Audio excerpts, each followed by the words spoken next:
Nggak kerasa ya, sudah lebih dari 60 kali kita mengadakan diskusi sejarah berbagai macam dari sejarah toponimi, sejarah tokoh-tokoh pahlawan, dan sekarang kita akan membahas terkait sejarah Lembang. Nah, buat teman-teman yang baru join juga di diskusi temu sejarah, kita ngadain diskusi setiap Kamis malam. Biasanya dari jam 8 sampai jam setengah 10 malam. Ya, jadi yang mau join nanti boleh aja chat seperti biasa. Kita ada grup juga. Kalau misalnya mau ikut grup nanti boleh japri juga karena ada link yang bisa diisi sama teman-teman buat data. Nah, rencananya di bulan Mei ini kita juga bakal ngadain acara walking tour ke Malang, teman-teman. Jadi memang sebelum walking tour itu sempat di Bandung pertama kali, terus ke Solo. Bulan lalu kita ke Ngawi dan di bulan ini kita ke Malang. Jadi kalau ada yang dekat di kawasan Jawa Timur boleh banget yang mau merapat tanggal 18 nanti. Kita bakal keliling balai kota juga dan tempat-tempat yang menarik di sekitar sana gitu ya. Oke deh, itu dia informasinya. Dan kita lanjut ke Kak Ardira Alfiadini sebagai moderator. Silakan Kak Dira. Oke, terima kasih Kak Tiwi sebelumnya sudah membuka acara hari ini gitu ya. Sebelumnya saya mau memperkenalkan diri gitu karena mungkin Akang, Teteh, Kakak, Adik semuanya gitu ya yang sudah hadir hari ini ada yang baru pertama melihat wajah saya gitu ya karena mungkin sebelum-sebelumnya juga saya sempat jadi moderator juga di Temu Sejarah dan juga beberapa kali ikut serta gitu ya di acara-acara atau di event-event yang diadain di setiap Kamis malam ini di Temu Sejarah. Sebelumnya, Bismillahirrahmanirrahim. Assalamualaikum warahmatullahi wabarakatuh. Waalaikumsalam Oke. warahmatullahi Selamat wabarakatuh. malam semuanya. Terima kasih sudah hadir di acara diskusi buku batch 64 gitu ya. Luar biasa sekali founder Temu Sejarah kita, Kak Tiwi gitu ya, sudah memberikan wadah untuk kita belajar hal-hal banyak hal gitu tentang sejarah sampai ke batch 64 ini. Saya Aldira atau bisa dipanggil Dira gitu ya, lebih mudahnya gitu ya. Bisa Kak Dira, Mbak Dira bebas gitu. Atau karena kita hari ini bahas tentang baru ajak yang mana bertempatan di Jawa Barat, boleh Teteh Dira juga. Tadi juga sempat dengar pembicaraan Kak Tiwi sama mm, Teh Malia gitu ya. Nah, Ya, jadi saya juga mau ikut jadi Teh Dira aja hari ini gitu ya. Oke, sebelum kita mulai lebih jauh, kita apresiasi buat Akang Teteh yang hadir malam ini dan juga eh, ya- terutama dua tokoh utama nih. Ada pertama ada penulis yang akan menjadi narasumber malam ini, Teh Malia. Halo, selamat malam Teh. malam. Salam kenal ya Teh dari saya Ya, Dira. sama teh. Iya, saya juga sama Teh. Saya sempat ngekos 4 tahun di Bandung dan juga Mm-mm, deket tuh ke Lembang. Tapi saya nggak sempat explore untuk mm-mm. sejarahnya atau cerita di balik Lembang. Lebih ke banyak ya main-main gitu ya anak muda ya Teh. Nah, tapi hari ini Ya, gitu ya. Kalau misalnya ada Akang Teteh yang ada eh apa sama gitu ya relate sama Dira gitu kalau di Lembang tuh cuma untuk main-main gitu ya untuk mm-mm. jalan-jalan kita di Kebun sini ya akan teh. Mm-mm. Mm-mm. Kita di sini bakal bicara lebih ke ranah sejarahnya ya Teh Malia ya. Ya, Mm-mm. Oke, nah mungkin sedikit gitu ya eh, Dira ini selewat gitu, sependek pengetahuan mm-mm, Dira gitu ya tentang si buku baru Ajak ini, itu memang mm-mm. ditulis secara perbahasaannya secara sederhana dan mudah dibaca gitu ya Teh, dari Ya, yang iya. Dira baca gitu ya. Terus gayanya juga singkat, padat, tapi juga ada makna-makna di balik cerita yang Mm-mm, ada di bukunya gitu ya. mm-mm. Dari sini mungkin Akang Teteh udah lumayan penasaran juga ya karena Dira pribadi juga penasaran nih Teh gitu tentang buku kali ini gitu ya hari ini. Nah, kalau kita simak juga buku ini tuh ditujukannya lebih ke untuk membantu para pemandu sejarah yang akan Mm-mm. menjelajah kawasan baru ini ya Teh ya. Heeh. Iya, Iya betul. Nah, tapi ini pertanyaannya nih Teh, kalau dari Dira pribadi, ada apa sih sebenarnya di Baru itu? Dan gimana cara Teh Malia ini gitu penulisnya membangun jembatan antara narasi sejarah dengan Mm-mm. pengalaman yang akan kita rasakan di masa kini gitu Teh. Nah, pertanyaan-pertanyaan itu mungkin akan terjawab gitu ya pada sesinya Teh Malia. Maka Iya, dari itu mungkin saya sendiri udah nggak sabar gitu ya. Akan teteh yang di sini juga mungkin udah nggak sabar untuk mendengarkan pematerian atau apa ya, cerita mungkin ya Teh ya iya. tentang di balik latar belakang Teh Malia menulis buku Mm-mm. ini. Kalau Dira pribadi sih pengennya segera gitu ya Teh Malia langsung aja gitu ya memberikan Iya, ceritanya, latar belakangnya gimana Teh? Udah siap? Lanjut gitu siap. Teh? Mm. Siap. Oke, berarti akan teteh silakan disiapkan fokusnya, catatannya, dan juga kalau misalnya nanti ada pertanyaan-pertanyaan mengenai buku atau mengenai daerah Lembang gitu, ya, daerah baru ini, Mm-mm. silakan ditanyakan nanti di sesi Q&A dan langsung aja kita ke narasumber hebat kita. Silakan Teh Malia. Iya, hatur nuhun teteh.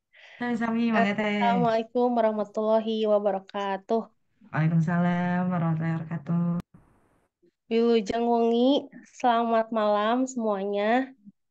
Sampurasun, saya Malia Nur Alifa. Buat yang dari luar Bandung, mungkin kalau Lembang itu familiarnya Tangkuban Perahu mungkin ya. Lembang langsung familiar Tangkuban Perahu gitu. Nah, rumah saya, domisili saya itu sekitar 1,5 kilometer dari gerbang Tangkuban Perahu. Jadi kebayang, boleh dibilang saya itu manjabal orang gunung yang kalau ke Bandung sedikit udah gerah karena di sini pagi-pagi sampai malam nggak dingin gitu. Jadi sebetulnya persentuhan saya sama Lembang itu terjadi karena ibu saya menjadi salah satu peneliti sayuran dan tanaman di salah satu balai yang ada tidak jauh juga dari pintu Tangkuban gitu. Tepatnya di Balai Penelitian Tanaman Sayuran daerah Cikole. Kalau sekarang tuh tepatnya apa ya? Ada yang tahu Dinas Peternakan ataupun Rumah Sakit Hewan Jawa Barat. Nah, kantor ibu saya tuh persis seberangnya. Dan saya sering ke situ sejak saya usia 3 sampai 4 tahun. Jadi saya merasakan Lembang itu sejak tahun 89 lah, 89, 90. Saya ke Lembang dulu karena domisili saya dulu di Braga. Jadi dari Braga ke Lembang itu nggak sehektik sekarang. 1/2 jam juga jadi. Cuman yang lama itu nunggu angkotnya karena dulu masih pakai oplet ya. Dan ke Lembang itu bener-bener saya sampai harus bawa baju ganti waktu saya kecil umur 5 sampai 4 tahun lah. Harus bawa baju ganti ketika sampai ke kantor ibu saya itu karena di opletnya itu bareng sama domba, bareng sama unggas, ada yang bawa sayur. Jadi bener-bener kayak bener-bener pulang pergi Bandung Lembang itu ya luar biasa gitu. Kalau sekarang kan ya ada Grab, ada apa udah nyaman gitu ya. Cuman macet kalau sekarang. Nah, sebenarnya buku yang saya bikin ini ada 3 dan alhamdulillah tiga-tiganya ini telah didiskusikan di Temu Sejarah. Buku pertama itu justru adalah buku kedua saya yang didiskusikan di Temu Sejarah itu kalau nggak salah Temu Sejarah kedua deh. Temu Sejarah kedua judulnya 9 Kisah Perempuan Pribumi Lembang di Masa Lalu. Terus kalau nggak salah Temu Sejarah ke-50 gitu, atau 50 berapa gitu ya, itu baru yang 1 dekade. Baru sekarang adalah buku ketiga saya yang berjudul Baru Ajak. Jadi eh, saya cerita kenapa saya sampai riset sejarah Lembang, karena dulu 2009 itu saya suka sejarah, mulai ada Facebook kan 2009 itu, suka sejarah, mulai punya Facebook, terus tanya-tanya kayak ke sejarawan-sejarawan Bandung gitu. Sejarah ini gimana, sejarah ini gimana, begitu saya tanya sejarah Lembang, gak ada yang tahu. Terus akhirnya pertanyaan-pertanyaan saya kepada para sejarawan itu jadi blunder pada diri saya. Kamu orang Lembang, kamu yang tinggal di Lembang, tolong carikan untuk kami gitu. Itu 2009. Ketika itu saya cari sampai ke toko buku loak, cari ke temen-temen, ke Denny Lawang Buku tuh. Ada nggak ini buku sejarah Lembang? Saya butuh literasi. Nggak ada, sama sekali nggak ada. Jadi kawasan yang saya riset ini nol literaturnya. Paling ada kayak foto-foto juga di situs-situs Belanda, itu kan keterangannya minim ya. Keterangan minim, terus paling ada kayak di situs Delper juga itu cuma berita-berita gitu aja. Paling ada berita kematian atau berita kelahiran, berita pernikahan, atau ada kriminalitas gitu. Tidak ada yang spesifik sampai Lembang itu apa, Lembang itu didirikan tahun berapa, eh hal-hal apa saja yang mendasari dengan sejarah Lembang ini tidak ada. Nah, dari situ ada dua orang kenalan saya yang saya sangat apa ya, saya kenang lah namanya gitu ya. Pertama Denny Lawang Buku yang punya toko buku Bandung itu dia buku judulnya Metode Sejarah Lisan. Jadi memang harus dicari sejarah Lembang itu harus dicari dengan cara saya menanyakan kepada para warga terutama yang sudah sepuh gitu. Bener-bener harus kayak gitu. Jadi mulai dari 2009 itu saya kalau kemana-mana di tas itu selalu bawa catatan. Jadi udah kayak Conan Edogawa. Kemana-mana saya bawa catatan gitu.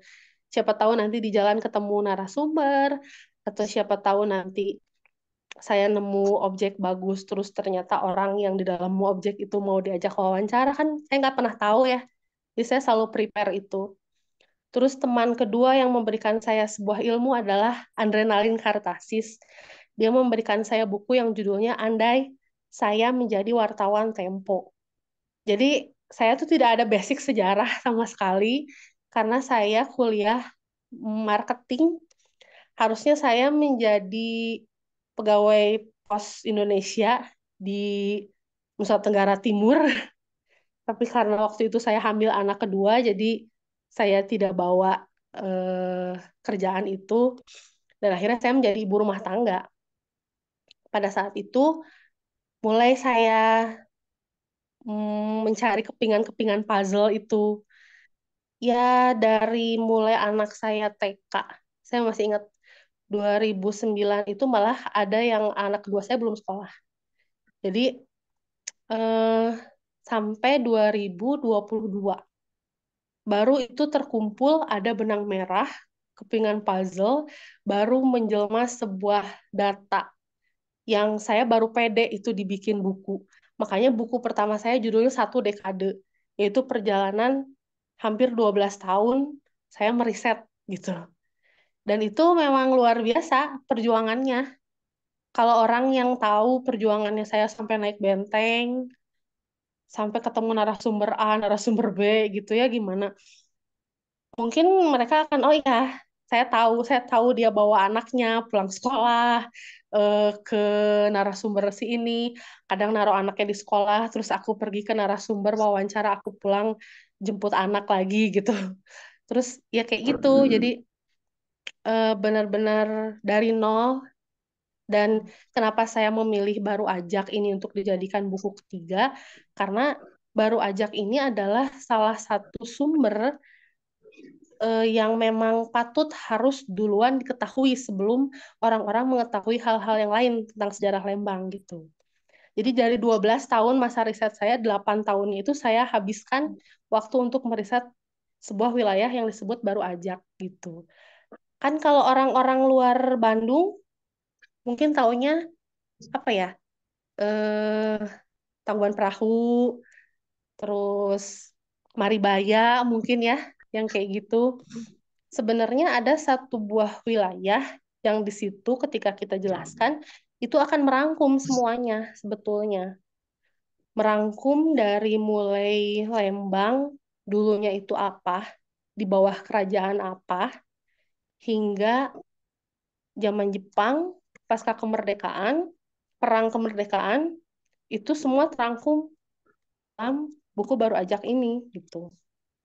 Makanya sebelum kita ngobrol lebih dalam tentang apa itu Baru Ajak, saya mau ajak dulu merubah stigma, merubah stigma dari kalau orang-orang mungkin taunya Lembang, Tangkuban Perahu. Tangkuban Perahu itu apa Sangkuriang, Dayang Sumbi, ya kan?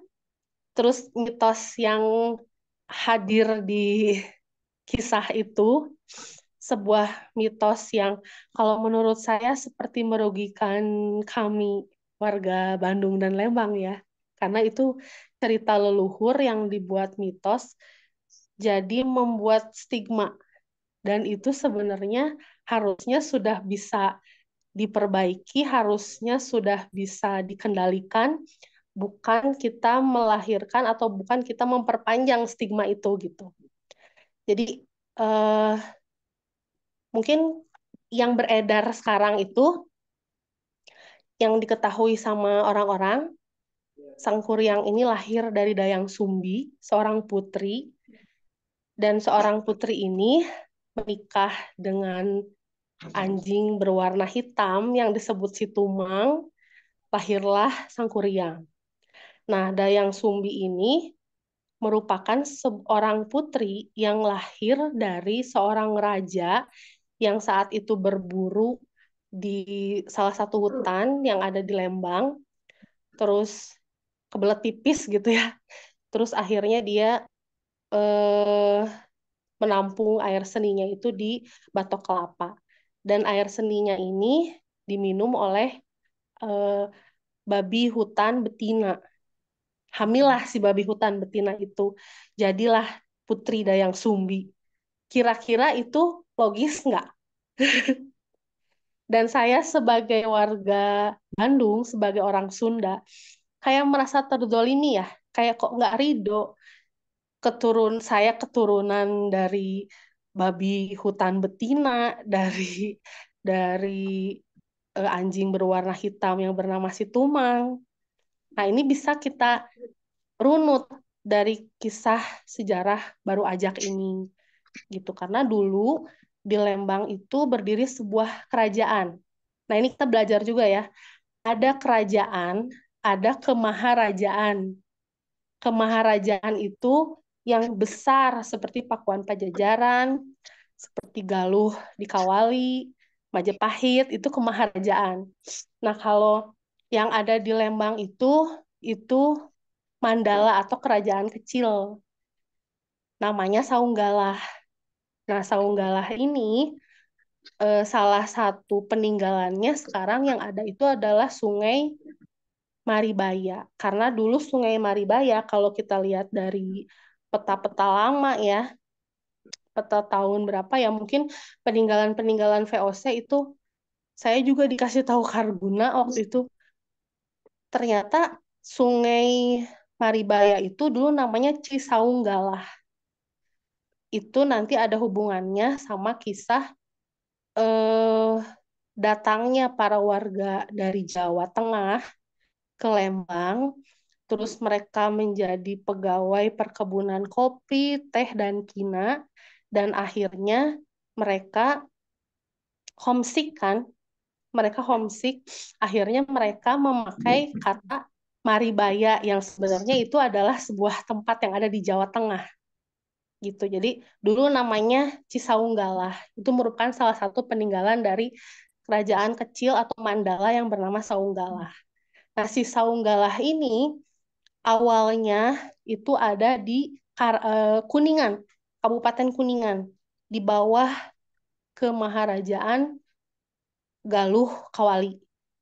Cuman karena banyak pertikaian, banyak kayak apa ya, ketidaksesuaian mungkin ya, akhirnya sebagian warganya pindah ke kaki Gunung Tangkuban Perahu. pindah, tapi namanya masih tetap Saunggalah.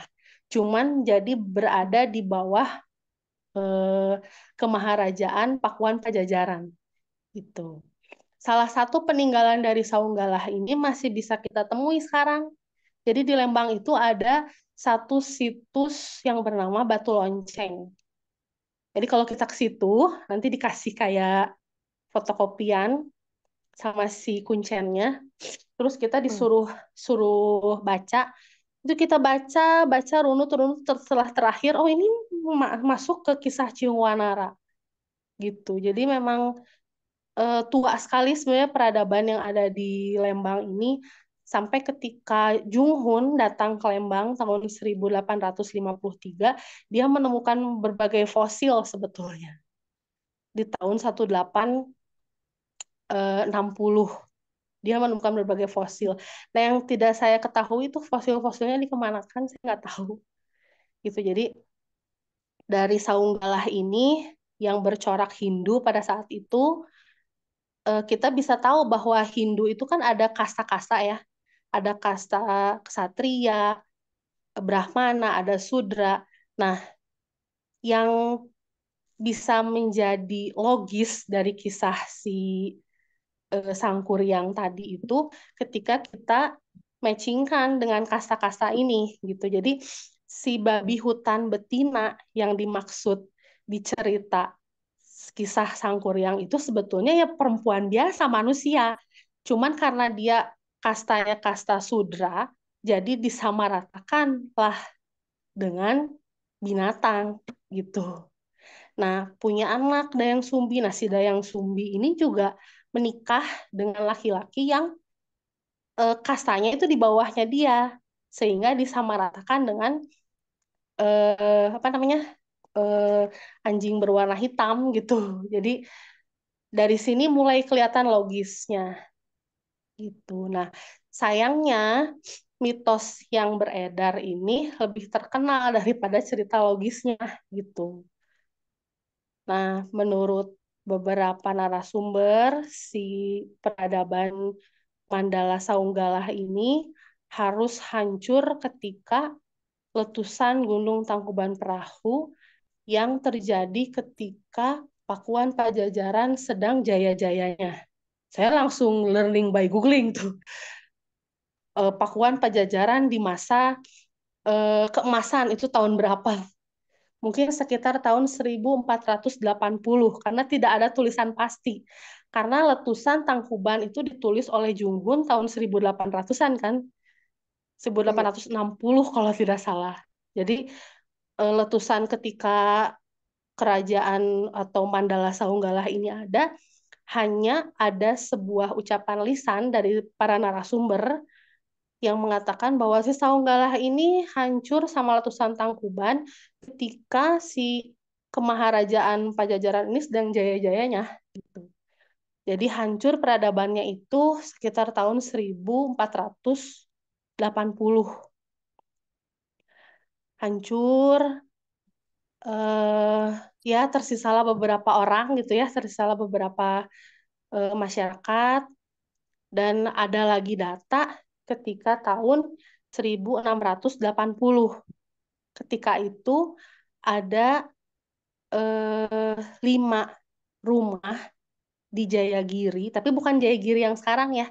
Jayagiri yang dulu itu adalah Jayagiri yang sekarang suka dipakai trek kalau mau ke Tangkuban. Kalau yang suka ke Jayagiri, kenal sama Maidah. Di situ ada warung yang cuman ditinggali oleh sepasang suami istri, namanya Maidah. Itu namanya Cilameta. Nah, disitulah peradaban Jayagiri dulu berada. Saya suka bilang Cilameta itu kampung yang hilang ya, karena itu kampung waktu zaman Orde Baru kayak sengaja dihilangkan. Ada yang bilang satu kampung itu keracunan jamur hutan. Masa sebaik-baiknya mati? Dan saya punya feeling kalau orang yang tinggal di hutan, dia akan bisa membedakan jamur mana yang bisa dikonsumsi dan yang tidak bisa dikonsumsi. Dan kalau kita mau lihat makam massal dari penduduk dari Cilameta dari kawasan Jayagiri yang sebenarnya itu ada. Kalau yang suka trekking ke Jayagiri, eh tahu warung Pak Kumis? Di belakang warung Pak Kumis, mungkin jalan beberapa meter lagi ya. Di situ ada tanah lapang. Nah, disitulah sebenarnya adalah makam massal dari penduduk Cilameta itu, gitu. Cuman masih seperti banyak yang disembunyikan karena terjadinya pada saat Orde Baru ya. Nah, balik lagi ke 1680 Masehi itu, bahwa ditemukan 5 rumah yang ada di kawasan Jayagiri Lama itu, punya satu cutak atau kalau sekarang apa ya, lurah mungkin ya, lurah atau pemimpin adat gitu. Namanya itu, aduh maaf ini saya lagi flu. Namanya itu Singamarta. Jadi kampung Jayagiri Lama ada 5 rumah besar yang terbuat dari bilik. Di situ punya satu cutak, punya satu lurah namanya Singamarta. Dan diketahui bahwa pada tahun 1680 itu mereka memberikan semacam upeti lah ya kepada VOC, tapi bukan sayur seperti yang terkenal sekarang. Kalau sekarang mungkin orang Lembang terkenal sayur, apalagi yang lebih fenomenal sekarang Lembang apa bolu gitu ya. Nah kalau dulu itu belum, jadi sayur, tanaman hias, peternakan, susu, jelaskan dari peternakan itu semua pada masa kolonialisme. Jadi setelah Junghun datang 1850 ke sana baru ada. Nah, sedangkan ini 1680 Masehi. Belum ada tuh yang gitu, bahkan makanan asli masyarakat Lembang pada saat itu mungkin hanya umbi-umbian. Karena kayak kentang gitu kan sebenarnya itu tanaman luar. Karena dulu kentang itu makanannya orang Eropa kan. Gitu. Nah, jadi eh, apa upetinya 5 rumah di Jayagiri Lama itu kepada VOC itu adalah zat pewarna tikar. Zat pewarna tikar itu mungkin kalau sekarang semacam daun apa gitu ya, yang bisa ngewarnain benang, terus mungkin apa ya kayak daun apa kalau dicelup ada kan ya, kalau buat sibori gitu yang pakai alami dari daun apa, nah kayak gitu. Nah dulu itu adalah eh, ya nila, betul betul betul ya seperti itu. Jadi itu adalah eh, upeti pertama warga Lembang kepada VOC. Betul itu, hatur nuhun ya. Sebentar saya minum dulu. Nah, akhirnya ada data lagi ketika zaman Julian da Silva. Julian da Silva ini ternyata adalah seorang Portugis hitam atau seorang merdiker. Seorang merdiker ini adalah seorang Portugis yang dimerdekakan. Jadi kayak budak gitu, budak dimerdekakan. Terus tapi jadi kerja apa nila dari pohon tarum. Ya, pokoknya dia dari pohon-pohon yang ada di hutan gitu. Pohon-pohon yang ada di hutan sebagai pewarna-pewarna alami. Kalau nggak salah kalau di Baduy ya, di Baduy kan suka ada yang menenun tuh, Baduy luar kalau nggak salah, yang menenun itu masih pakai daun-daun yang alami gitu untuk mewarnai benang tenunannya. Itu jadi di Lembang pun eh, daun-daun itu yang dijadikan upeti kepada VOC gitu untuk bahan pakaiannya mereka untuk mewarnai pakaiannya mereka itu dapatnya dari Jagiri gitu karena belum ada sayur, belum ada peternakan yang menghasilkan susu seperti sekarang gitu. Jadi dari situ kita bisa ambil kesimpulan bahwa oh di Lembang tuh yang terkenalnya dulu awalnya itu dulu gitu. Zat-zat untuk mewarnai tikar. Dibilangnya zat pewarna tikar dari 5 rumah yang ada di Cilameta gitu. Nah, untuk lebih lengkap mengenai Cilameta, nanti bisa kalau ada yang mau trekking ke Jayagiri, karena Maidahnya itu masih sangat bisa diajak bicara sejarah ya, apalagi sejarah Cilametanya gitu. Maidah ini dia nggak mau disuruh pindah ke Lembang kota, tetap mau tinggal di hutan pedalaman Jayagiri itu karena dia tahu bahwa Jayagiri yang sebenarnya itu gitu. Nah, balik ke si Julian da Silva ya. Jadi si Julian da Silva ini disuruh, si Portugis hitam ini disuruh oleh petinggi-petinggi VOC untuk melihat gimana sih keadaan sebuah wilayah yang antah berantah. Coba dicek. Ada yang bilang Julian da Silva ini ke daerah Dayakolot dulu ya. Terus ternyata Julian da Silva ini tidak sendiri.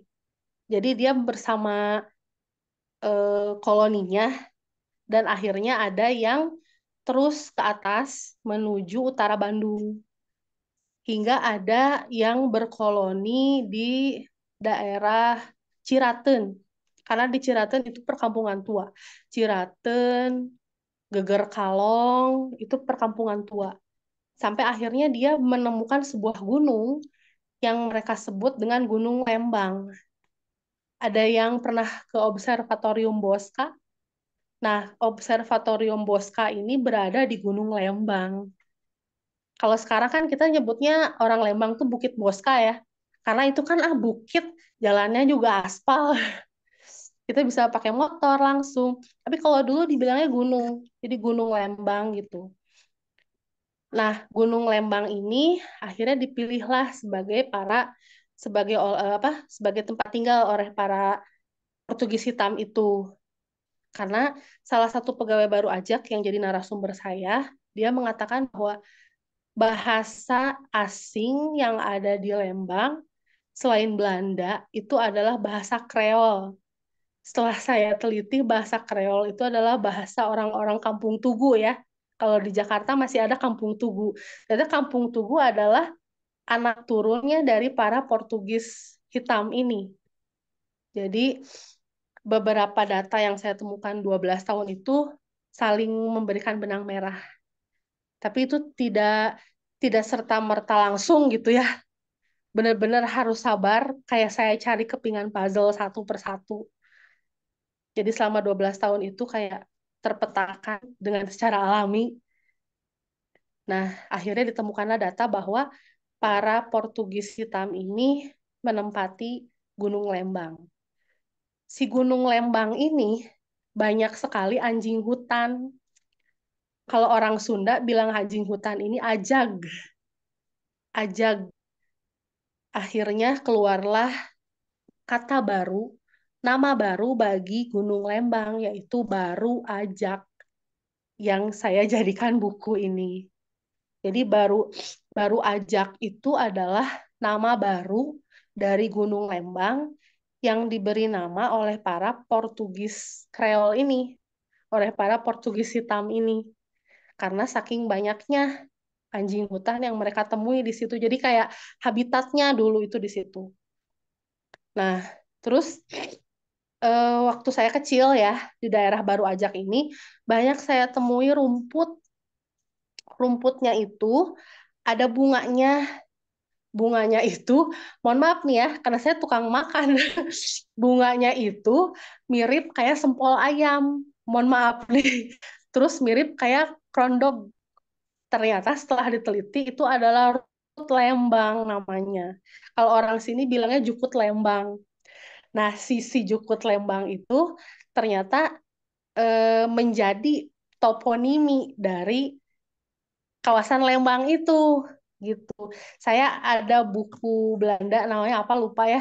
Yang saya ingat itu halamannya halaman 3 aja. Dan itu saya tulis di buku kedua saya di buku 9 Kisah Wanita Pribumi Lembang. Itu saya tulis bahwa toponimi Lembang itu dari Jukut Lembang. Dari Jukut Lembang yang pada tahun 94 pun saya masih suka menemukan eh, tanaman itu di kawasan Baru Aja, terutama di Situ Umar. Situ Umar itu yang sekarang jadi tempat wisata floating market. Nah, kalau kata salah satu rekan di sejarah Lembang, eh, rumput Lembang itu masih bisa ditemui di hutan-hutan di Tanjung Perahu gitu. Tapi tempatnya, detailnya dia yang tahu gitu. Nah, si rumput Lembang ini dia bisa jadi pakan ternak pertama. Jadi dari akar buah, bukan buah ya apa, bunga itu bunga yang kata saya kayak sempol ayam itu. Nanti bisa dicari deh di Google rumput Lembang itu seperti apa, bunganya seperti apa. Itu pasti langsung oh yang kayak gini gitu. Oh kayak gini karena aku kalau lihat itu otak aku langsung ini sempol ayam. Udah kayak sempol ayam gitu. Jadi dan itu si rumput itu dia bisa ngambil residu dari logam mulia. Jadi dari emas, ya logam-logam mulia yang ada di tanah itu residunya bisa dia serap, bisa diambil. Jadi luar biasa sekali memang si rumput Lembang ini gitu. Nah, akhirnya transformasi baru ajak itu mulai mulai terasa ketika masa kolonial. Tapi ada beberapa hal yang jarang sekali dibahas, yaitu ketika Priangan tertutup oleh apa? Tertutup tidak boleh dimasuki oleh orang-orang Eropa, orang-orang Timur asing seperti Cina, Jepang gitu nggak boleh ya. Bahkan Melayu pun nggak boleh. Itu rentan waktu 1821 hingga 1853. Hampir 30 tahun Priangan itu tidak boleh dimasuki oleh orang luar. Hanya ada pribumi Sunda dan pribumi Jawa. Kecuali orang-orang yang memang punya izin khusus dari pemerintah pada saat itu. Nah, yang lucunya dari 30 tahun rentan Priangan tidak boleh dimasuki, tidak dengan kawasan Lembang. Kawasan Lembang ini malah menjadi seperti tempat pembuangan orang-orang di Batavia yang menjadi penipu. Jadi penipu-penipu zaman Batavia, kalau bahasa selengean Tionghoanya itu Chong Tipau. Jadi orang-orang Chong Tipau, penipu-penipu ulung lah Batavia, itu dibuang ke Lembang pada saat masa di mana Priangan itu tertutup. Tidak boleh ada orang asing masuk. Nah, niatnya orang eh, pemerintah kolonial pada saat itu agar si Chong Tipau ini, agar si para penipu ini mati. Dia tidak bisa bertahan hidup kan di tempat yang tidak diisi, tidak dihuni, antah berantah, tidak bisa ditanami menurut mereka, menurut para petinggi kolonial pada saat itu. Padahal si Chong Pao ini selama 30 tahun tinggal di Lembang, mereka akhirnya menjadi jutawan, hartawan, miliarder mungkin kalau sekarang. Karena apa? Karena ternyata mereka menemukan banyak kayu berkualitas. Dan akhirnya mereka membuat sebuah perusahaan penggergajian kayu. Dan mereka menjadi jutawan, yaitu ya, sampai saya cek buku telepon Bandung tahun 36, itu ada salah satu tuan Belanda yang tinggal di Lembang dan dia sudah punya telepon rumah, pesawat telepon pada saat itu. Berarti tajir kan? Nah, si peninggalan dari Chong Tipau ini karena dia melakukan apa? Bisnis penggergajian kayu, akhirnya sampai sekarang masih ada sebuah desa yang namanya Kampung Pangragajian di Lembang. Itu adalah tertinggal dari para Chong Tipau itu. Jadi banyak apa orang-orang pemerintah yang kecelek sama Lembang itu. Kayak kita ngebuang penjahat ke sana, niatnya biar mereka mati secara perlahan ya. Ternyata jadi orang kaya. Dan sampai sekarang peninggalannya ada, yaitu berupa kampung Pangragajian itu. Itu nah, itulah salah satunya kenapa Lembang itu beda gitu. Pada saat Priangan tertutup, dia terbuka tapi untuk buangan orang-orang yang notabene-nya sengaja dibuang biar mati gitu. Akhirnya setelah Priangan kembali dibuka tahun 1853, disitulah baru banyak orang-orang Eropa yang berdatangan kembali ke Priangan, terutama ke Bandung atau ke Lembang. Disitulah mereka membuka perkebunan-perkebunan. Mulai dari Kina dibuka oleh Junggun. Kalau di Lembang tuh tahun 1853-an. Terus eh, akhirnya dibukalah perkebunan Kina pertama tahun 1876. Jadi kalau nanti ditanya perkebunan Kina pertama yang ada di Lembang, ya di Jayagiri. Jadi lagi-lagi Jayagiri. Setelah tadi Jayagiri merupakan tempat di mana memberikan upeti kepada VOC itu di Jayagiri juga. Nah, perkebunan Kina tertua di Lembang juga di Jayagiri juga. Jadi mainlah ke Jayagiri ya. Di sana banyak sekali tuh tinggal sejarah sebetulnya. Kalau yang suka main ke Jayagiri, di situ ada makom bukan makam, makom Eyang Jaya dan Eyang Giri. Itu seru. Itu bisa jadi acuan sejarah toponimi juga sih. Sebenarnya Jayagiri itu kan dari nama gunung Jayagiri yang meletus menjadi Gunung Sunda Purba. Tapi ternyata ada juga yang jaga di situ. Mungkin penduduk Cilametak dulu suami istri Jaya dan Giri. Mungkin itu penamaan penamaan masyarakat aja ya. Cuman makomnya masih ada. Mungkin dulu mereka suka stay di situ dan masih dilindungi gitu masih. Jadi sekarang tuh di tengah hutan gitu terus dipakai pagar pengaman gitu. Ini makomnya Eyang Jaya, ini makomnya Eyang Giri gitu. Jadi selain trekking ke Jayagiri itu kita bisa belajar sejarah banyak sih. Nah, perkebunan Kina tertua kedua itu baru Ajak. Baru di situ kita berbicara tentang keluarga Ursone. Banyak yang penasaran kemarin sama keluarga Ursone ya. Mungkin kalau di internet atau di apa ya, karena keluarga Ursone belum ada bukunya sih. Jadi mereka itu terkenalnya kan peternakan susu ya. Peternakan sapi yang menghasilkan susu dan menjadi peternakan terbesar se-Asia Tenggara. Sebetulnya mereka tuh awalnya berkiprahnya di perkebunan Cina. Jadi awalnya gini, nah kita sudah mulai berbicara tentang keluarga Urson ya. Jadi keluarga Urson itu datang ke Baru Ajak, itu tidak langsung datang ke Baru Ajak. Jadi keluarga Urson ini adalah keluarga dari Itali. Terus dia bermigrasi ke Belanda. Tapi nggak lama, karena sebetulnya anak tertua mereka itu, yang namanya Pietro Antonio Urson, dia itu ingin mendaftar menjadi tentara Kenil. Padahal dia ini adalah seorang advokat. Dia punya basicnya pengacara gitu ya. Nah, tapi mungkin karena mereka ini berasal dari keluarga menengah biasa aja, ya udahlah mungkin daftar aja jadi Kenil, karena Kenil ini bukan bukan berarti yang jadi tentara kerajaan Belanda itu bukan orang Belanda aja, banyak juga sih negara-negara tetangganya yang mendaftarkan menjadi eh, tentara kerajaan Belanda pada saat itu. Salah satunya adalah anak pertama dari Urson bersaudara ini, namanya Pietro Antonio Urson. Ketika dia sudah sampai Batavia, dia bertemu dengan salah satu komandan.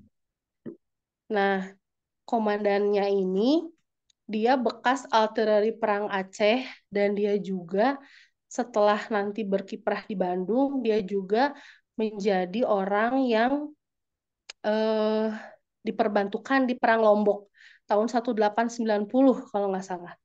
Jadi dia jadi dia di Lembang dulu, baru dia ke Lombok. Nah, di Lombok itu, anehnya perang Lombok itu jarang banget dibahas di buku-buku sejarah, terutama buku-buku sejarah anak sekolah ya. Padahal di perang Lombok ini sangat chaos.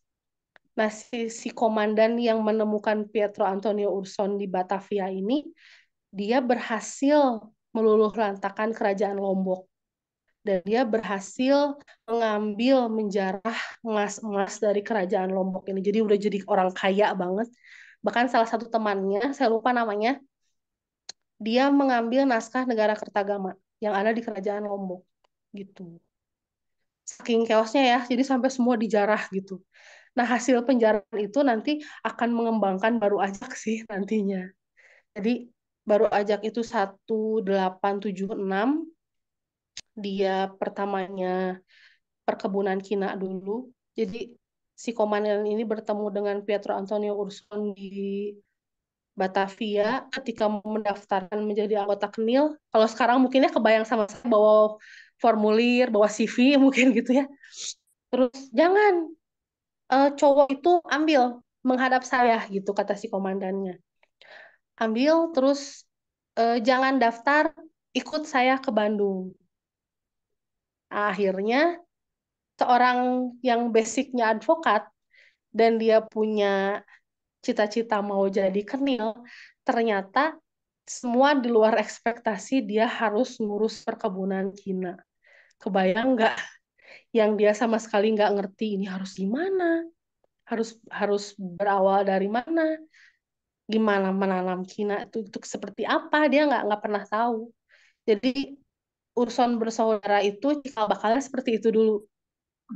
Langsung ke Lembang berhubungan dengan hal yang sama sekali dia tidak mengerti, tapi yang harus kita ambil pelajaran dari keluarga Urson, mereka tidak pernah menyerah loh.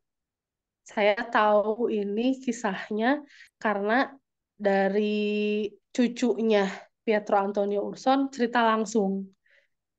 Jadi opa saya katanya tidak pernah menyerah. Dia bingung ketika di Lembang tanam kina. Dia belajar ke si perkebunan kina Jayagiri itu. Ini gimana nih? Dia nggak gengsi. Gue advokat loh. Kok harus ke kebun gitu ya? Dia nggak gengsi. Nah setelah itu sang komandan ini juga nyuruh adiknya Pietro namanya Giuseppe Urson yang pada saat itu masih ada di Belanda. Adik adik lo bawa ya ke sini juga gitu. Akhirnya tidak hanya adiknya, mereka memboyong keluarganya juga, terutama ibunya yang waktu itu sedang hamil tua. Diboyong dan si Giuseppe ini adik yang jadi urusan bersaudara tuh ada dua, tapi ketika nanti ibunya melahirkan jadi terkenal tiga urusan bersaudara gitu ya. Nah si yang nomor dua ini si Giuseppe, dia tidak ada basic apa-apa, dia pikir dia mau membantu kakaknya di perkebunan kina gitu. Kan yang kebayangnya kakak gue ngebuka perkebunan kina. Yang ada di benaknya, gue ngebantuin nih kakak membuka perkebunan kina. Ternyata setelah bertemu dengan si komandan itu, apa bilang mau suruh bantuin kakak lo? No, katanya. Bikin peternakan sapi. Dikasihlah 25 ekor. Saya lupa 20 atau 25. Pokoknya antara segitu ya.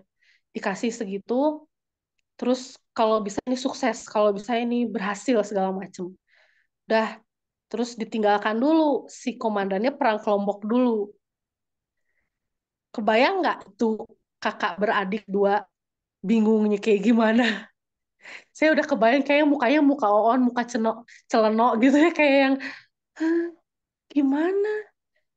Nggak mau disangka mau bantuin kakaknya perkebunan Kina malah dia disuruh membuat peternakan itu dengan basic yang sama sekali tidak ada gitu. Jadi saya harus kayak gimana gitu. Nah, lagi-lagi itulah mental dari urusan bersaudara itu dia tidak menyerah, terus dia belajar.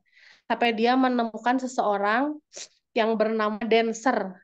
Di Lembang itu ada namanya Gang Dancer satu, Gang Dancer 2, sampai 5 kalau nggak salah.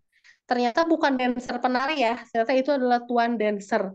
Tuan Dancer ini eh, apa diabadikan namanya menjadi sebuah jalan yang tidak jauh dari alun-alun Lembang karena si dancer ini dia berhasil mendidik Giuseppe istilahnya. Nih, beternak tuh seperti ini. Cobain deh gitu. Cuman ya tidak ada kesuksesan yang langsung gitu ya, tidak ada kesuksesan yang instan. Sapinya malah mati, tidak menghasilkan apa-apa. Malah dulu pada saat itu kan pribumi itu jijik ya lihat susu. Jadi susu itu hal yang tabu dulu untuk pribumi. Malah pribumi itu menganggapnya susu itu adalah darah putih yang sangat tabu sekali untuk dikonsumsi. Jadi kan si Giuseppe ini kayak maju kena, mundur kena. Nanti kalau si komandan balik dari perang Lombok dia mau ngomong apa gitu. Tapi ya gitu, terus dia belajar, belajar, belajar. Akhirnya ya cuman punya 4 liter sehari dari 20 atau 25 ekor itu.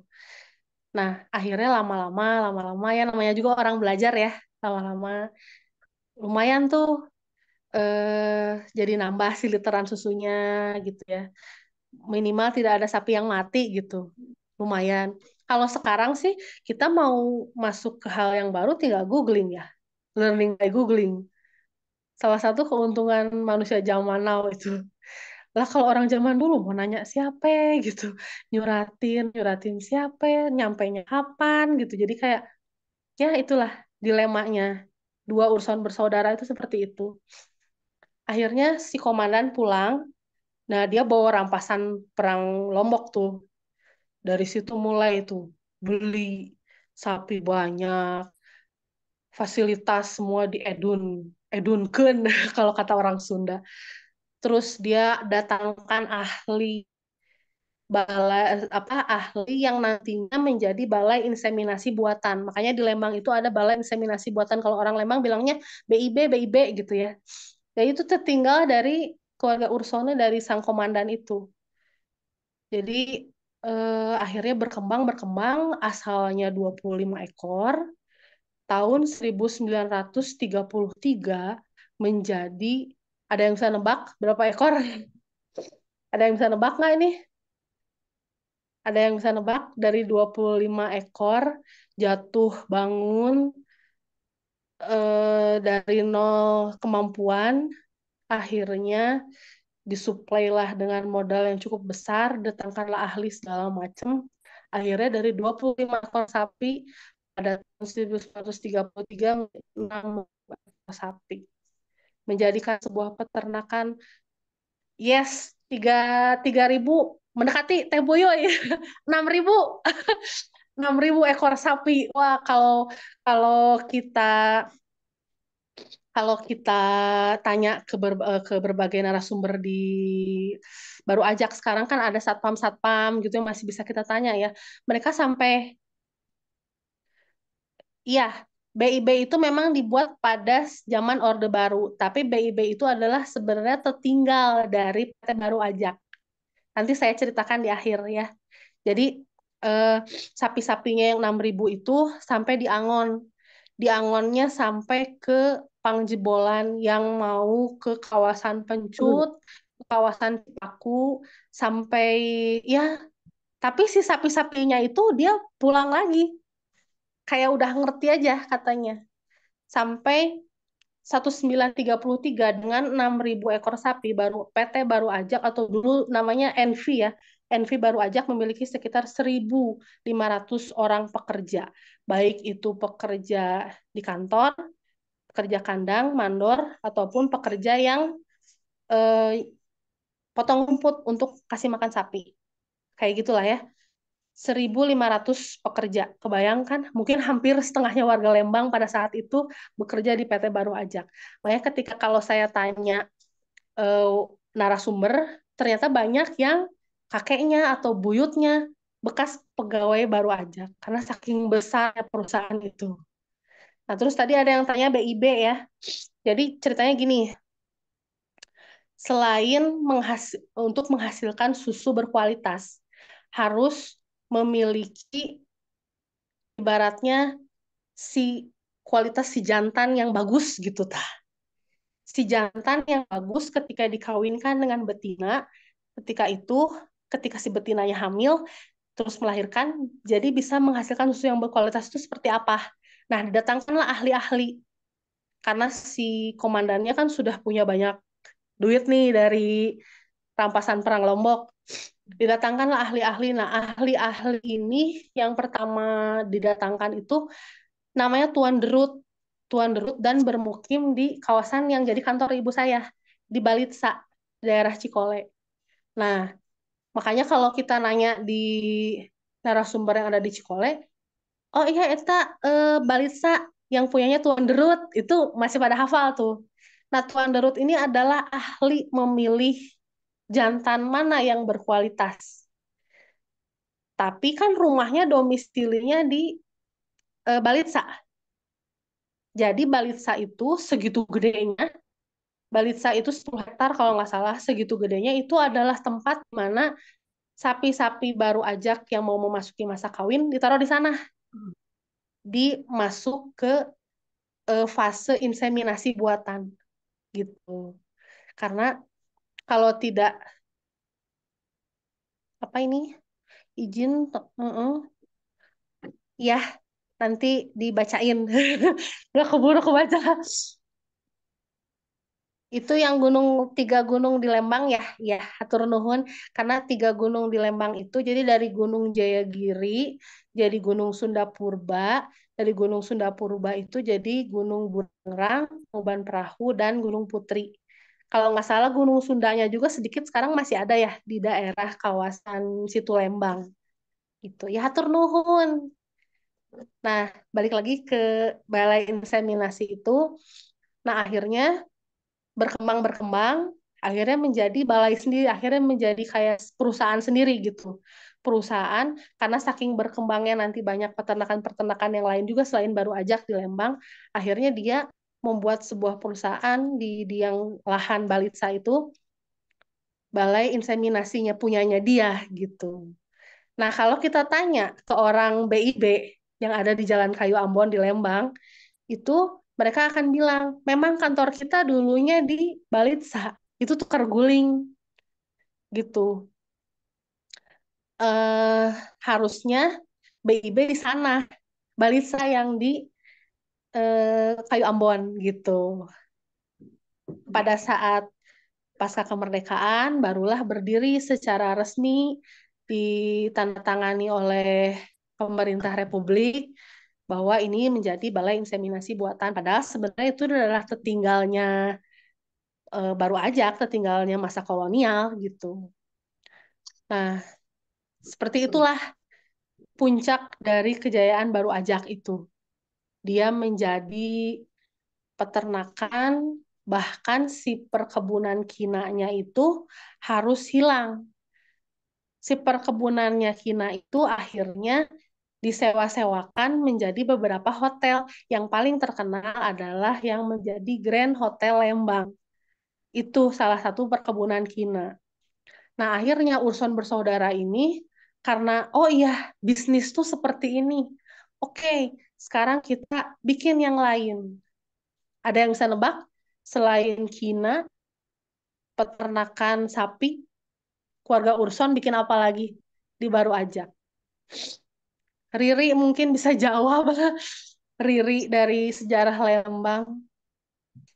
Jadi kalau sekarang ada yang kawasan Observatorium Bosca sama kawasan Kinderdorp. Kinderdorp itu yang jadi ini apa? Rumah panti asuhan tapi di bawah Yayasan Bala Keselamatan kalau nggak salah. Nah, si Kinderdorp ini dan Observatorium Bosca itu dulunya adalah perkebunan teh baru ajak. Jadi kalau kemarin di grup Temu Sejarah ada yang nanya, penasaran nih saya, keluarga Urson itu selain peternakan berkiprah di mana? Di Kina pertama. Kedua adalah di teh, perkebunan teh. Perkebunan tehnya itu memanjang sampai ke arah Pencut. Pencut itu kalau daerah Ledeng macet ya, si angkot itu potong ke situ. Jadi masuknya ke daerah Cipaku, nggak lewat ke Jalan Raya Lembang karena macet. Masuknya ke daerah Cipaku, Pencut, nanti keluarnya Observatorium Bosca langsung keluar ke daerah Lembang. Nah, itu dulu adalah bekas perkebunan teh. Tapi sayang, perkebunan tehnya ini tidak berusia lama. Karena mungkin entah tanahnya tidak sesuai, atau memang ya rezekinya di situ jelek gitu keluarga Urson itu. Akhirnya tahun 1920 sampai 1921 perkebunan teh keluarga Urson itu harus dilikuidasi berbarengan dengan likuidasi perkebunan teh Cumuleid yang memanjang dari kawasan Pagerwangi, Punclut kalau sekarang orang-orang kenalnya. Punclut itu singkatan ya, Puncak Cimuleid. Jadi dari kawasan Punclut sampai yang jadi Untar, itu perkebunan teh Cimuleid. Itu tua banget sih perkebunan teh, tapi dilikuidasinya bareng sama perkebunan teh baru ajak karena kurang berkembang.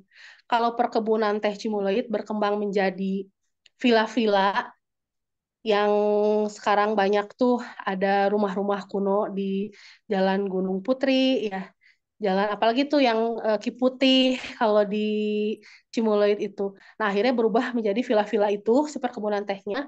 Kalau perkebunan teh baru ajak berubah menjadi Observatorium Bosca dan Kinderdorp itu.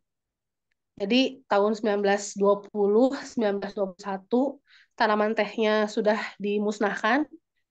1923 16 hektar dari tanah perkebunan teh keluarga Ursono itu dihibahkan kepada Bosca dan Kerkhoven untuk dijadikan observatorium Bosca. Jadi kalau kita ke observatorium Bosca di pos satpam kedua, setelah pos satpam yang paling bawah ya, pos satpam kedua lihat ke arah barat, di situ ada tugu, langsung ada tulisan 1923 karena di situ adalah tugu seperti serah terima dari keluarga Ursone ke Karel Bosca dan ke Kerkhoven bahwa silahkan 16 hektar ini untuk dijadikan tempat pembelajaran, dijadikan observatorium dan akhirnya menjadi observatorium Bosca sekarang gitu. Jadi itu sebenarnya bagian dari perkebunan tehnya Ursone gitu.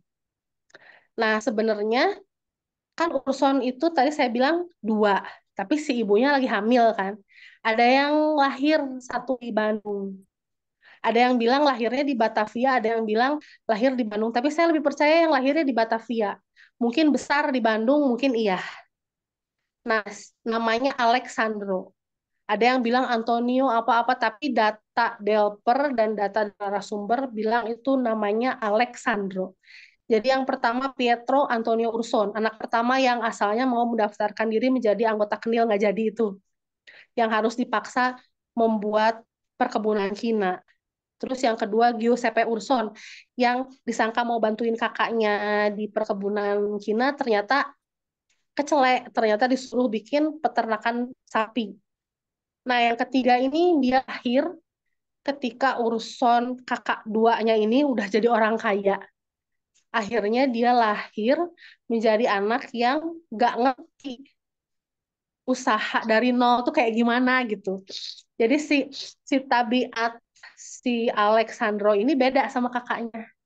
Hampir semua narasumber saya bilang, ah yang kakaknya oke, yang adiknya enggak, katanya gitu. Malahan terkenal gonta-ganti perempuan, nyainya banyak di mana-mana.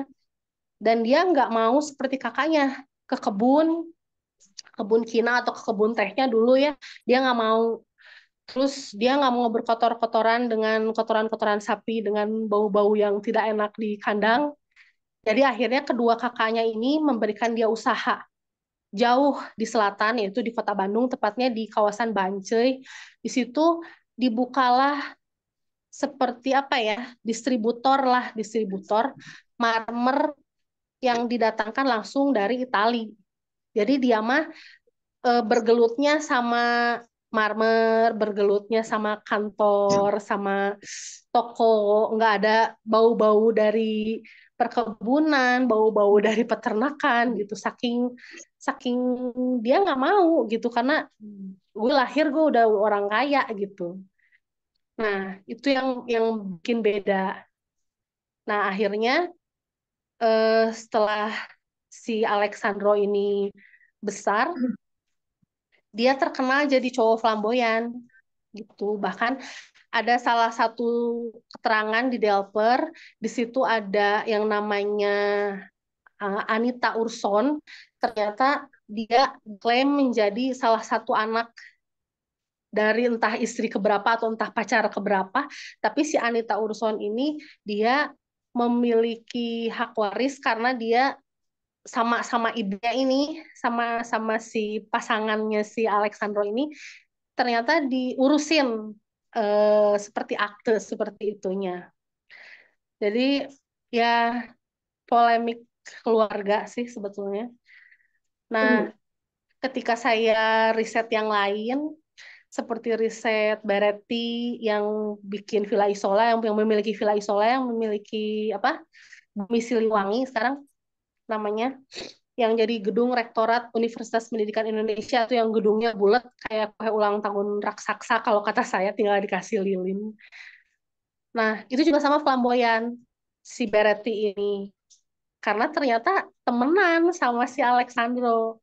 Jadi dari perjalanan riset saya menemukan 3 flamboyan tempo dulu. Yang pertama Shoemaker, dia seorang arsitek yang terkenal lah ya. Masterpiece-nya banyak di Bandung. Salah satunya ya Villa Isola itu. Tapi dia flamboyan, sama kayak temennya Baretti itu. Ternyata sama si Alexandra Urson ini temennya. Jadi kalau tanya kiprah keluarga Urson yang lain ya seperti itu. Gonta-ganti cewek, ngeceng cewek ini, cewek ini. Seperti itu. Jadi salah satu apa ya? Salah satu dilemanya keluarga besar Urson adalah ya si anak itu yang disebutnya juragan kecil. Jadi kalau saya riset ke Baru Ajak, para narasumber terutama yang jadi satpam itu suka bilang ada juragan besar, ada juragan ageng, juragan sepuh, ada juragan Anom. Nah, juragan sepuh itu si sang komandan itu, ada juragan Anom, ada juragan kecil. Dibilangnya juragan kecil si Alexandro ini yang kelakuannya agak-agak gitu. Tapi mewarnai kehidupan di Baru Ajak pada saat itu. Saking bucinnya dia sama salah satu perempuan, jadi si Alexandro itu kayak apa ya, kayak nggak puas satu cewek gitu ya. Tapi ketika saya dapat cerita, dan saya dapat ceritanya di salah satu satpam yang ada di Grand Hotel Lembang ya. Neng tahu nggak di Grand Hotel Lembang tuh ada patung namanya patung Melia katanya. Patung Melia sampai gedung utama di Grand Hotel Lembang itu diberi nama gedung Melia. Terus saya pengen lihat dong patungnya Pak gitu. Begitu saya lihat, saya pikir oh patungnya ini, saya pikir ini Aphrodite gitu. Karena patungnya ya kayak Aphrodite aja gitu ya. Enggak, ini asalnya di Baru Ajak dulu. Ini yang bikinnya si Urson yang itu yang genit katanya. Ini saking dia bucinnya sama salah satu perempuan namanya Melia. Ternyata dia perempuan pribumi. Cuman kulitnya putih kayak pualam gitu ya, cantik, badannya bagus, tinggi, rambutnya bergelombang. Akhirnya sama dia dibikin karena dia bisnis marmer itu, akhirnya dia dibikin patung marmer itu yang memahatnya dia sendiri. Memahat karena orang-orang cowok-cowok flamboyan kan darah seninya luar biasa ya. Jadi dia memahat patung Melia itu dan menaruhnya di depan rumah utama yang ada di Baru Ajak. Cuman sayangnya pada saat Jepang masuk,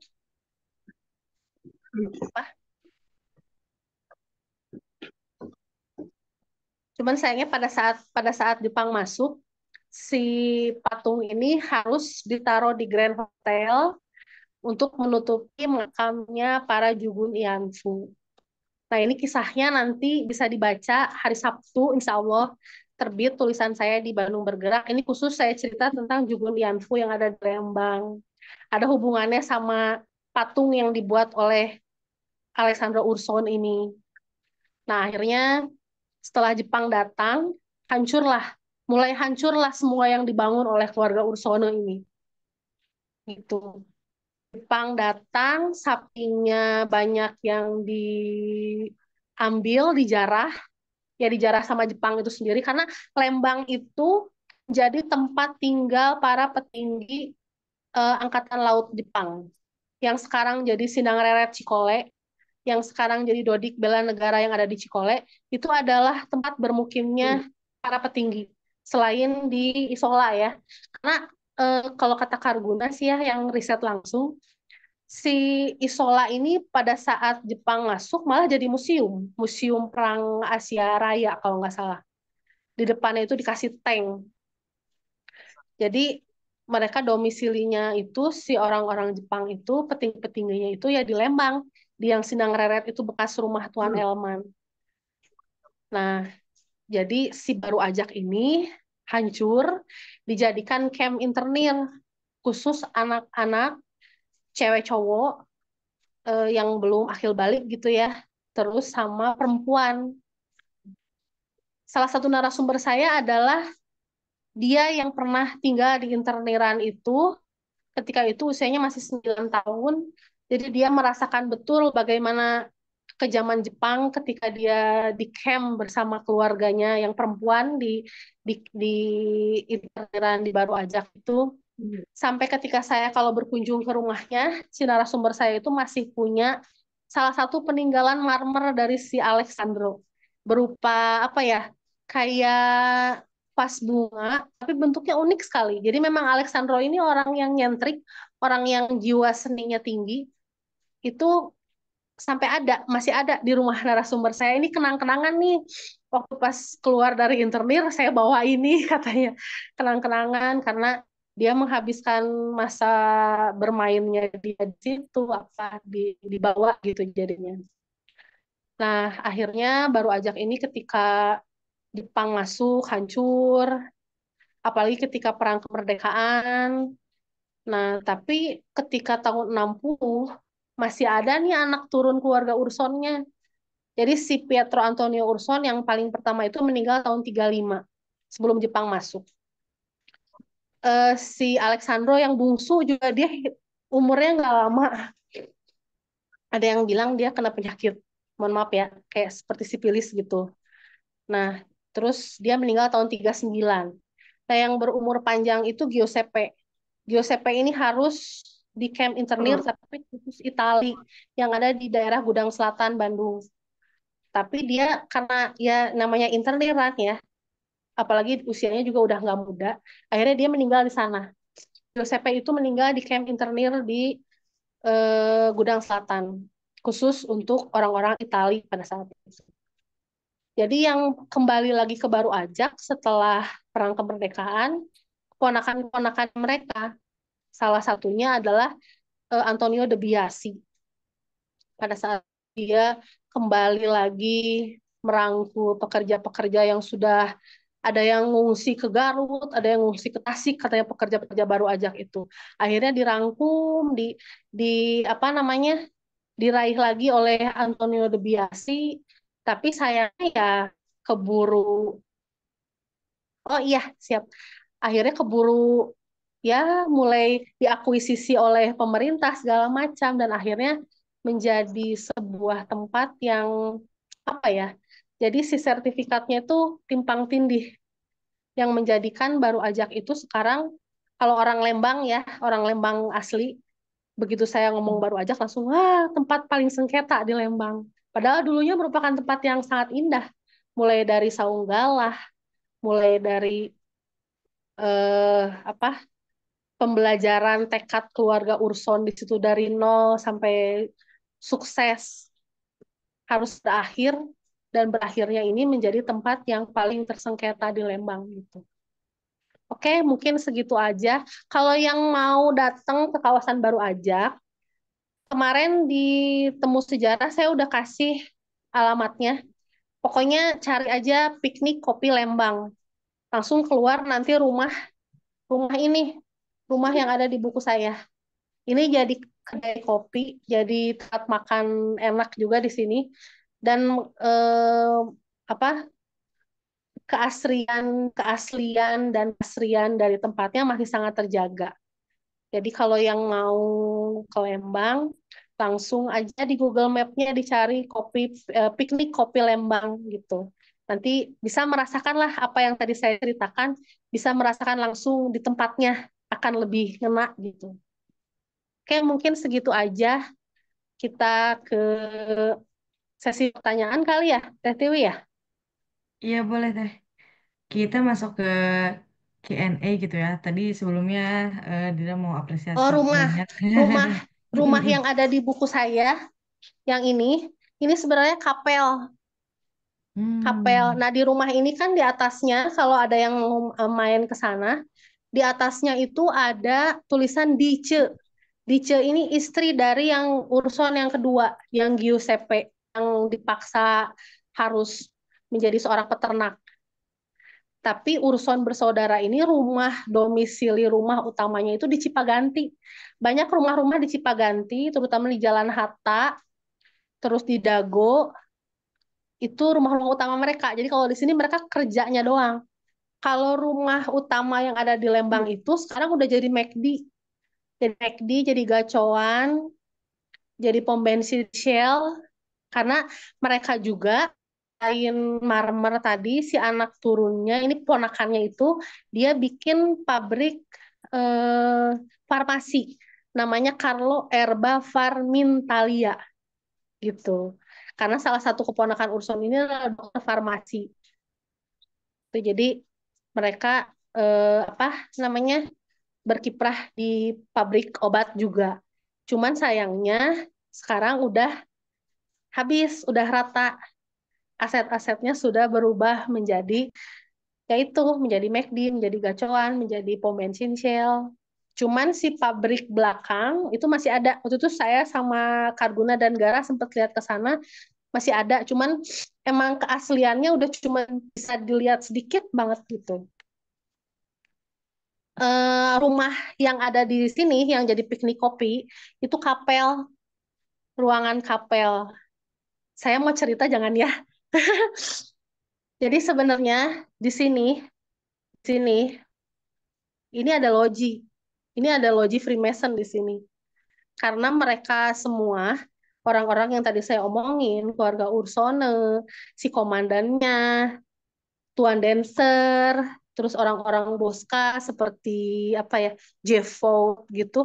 Mereka orang-orang Freemason dan mereka lojinya di sini. Di sini tapi di bawah. Nanti kalau ke sini, nanti aku tunjukin deh di mana pintu bawahnya. Ada. Gitu. Nah, itu lojinya yang digadang-gadang menjadi loji terbesar se-Asia Tenggara. Jadi bukan peternakannya aja yang paling besar ya.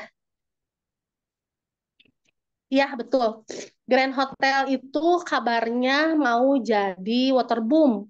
Tapi si gedung utamanya mau jadi museum angkut. Gak ngerti deh. Tapi lucunya sekarang pembangunannya terhenti. Tapi ketika saya ke sana sama orang-orang sejarah Lembang,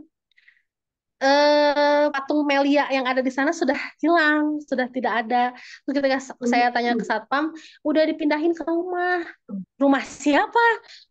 Ya rumah aja, dimuseumkan di rumah katanya. Tugu Api, Tugu Api itu yang di mana ya?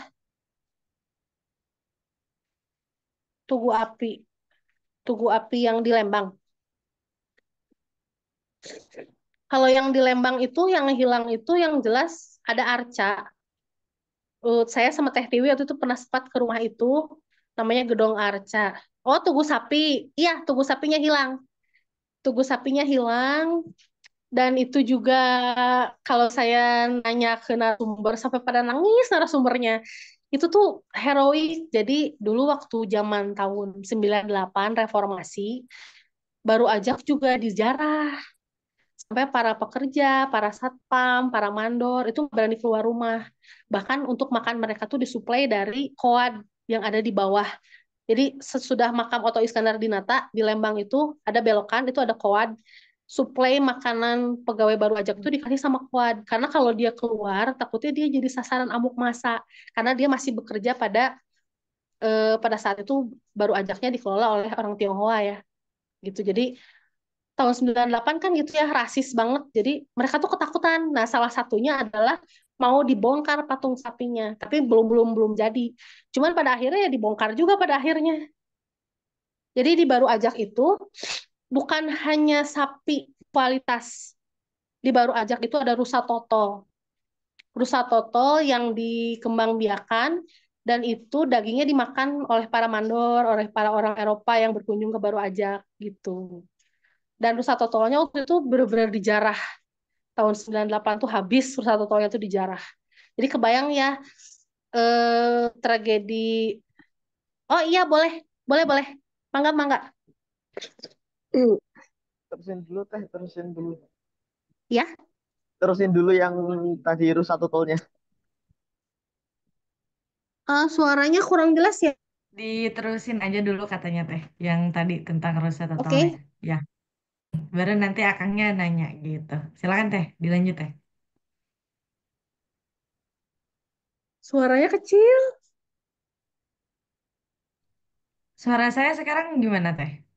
Ya, Mm-mm, katanya dilanjut aja dulu teh tadi yang tentang rusa Oh, totalnya. oke, Setelah oke, itu nanti oke. akangnya baru akan Ya, bertanya ya. siap.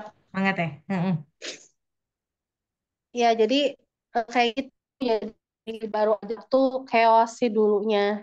Dan lucunya, jadi si apa ya? Aku omongin aja lah ya. Jadi si Giuseppe Urson ini yang anak kedua ini yang nggak dipaksa harus di peternakan sapi ini, dia punya jongos. Jongos kepercayaannya sih.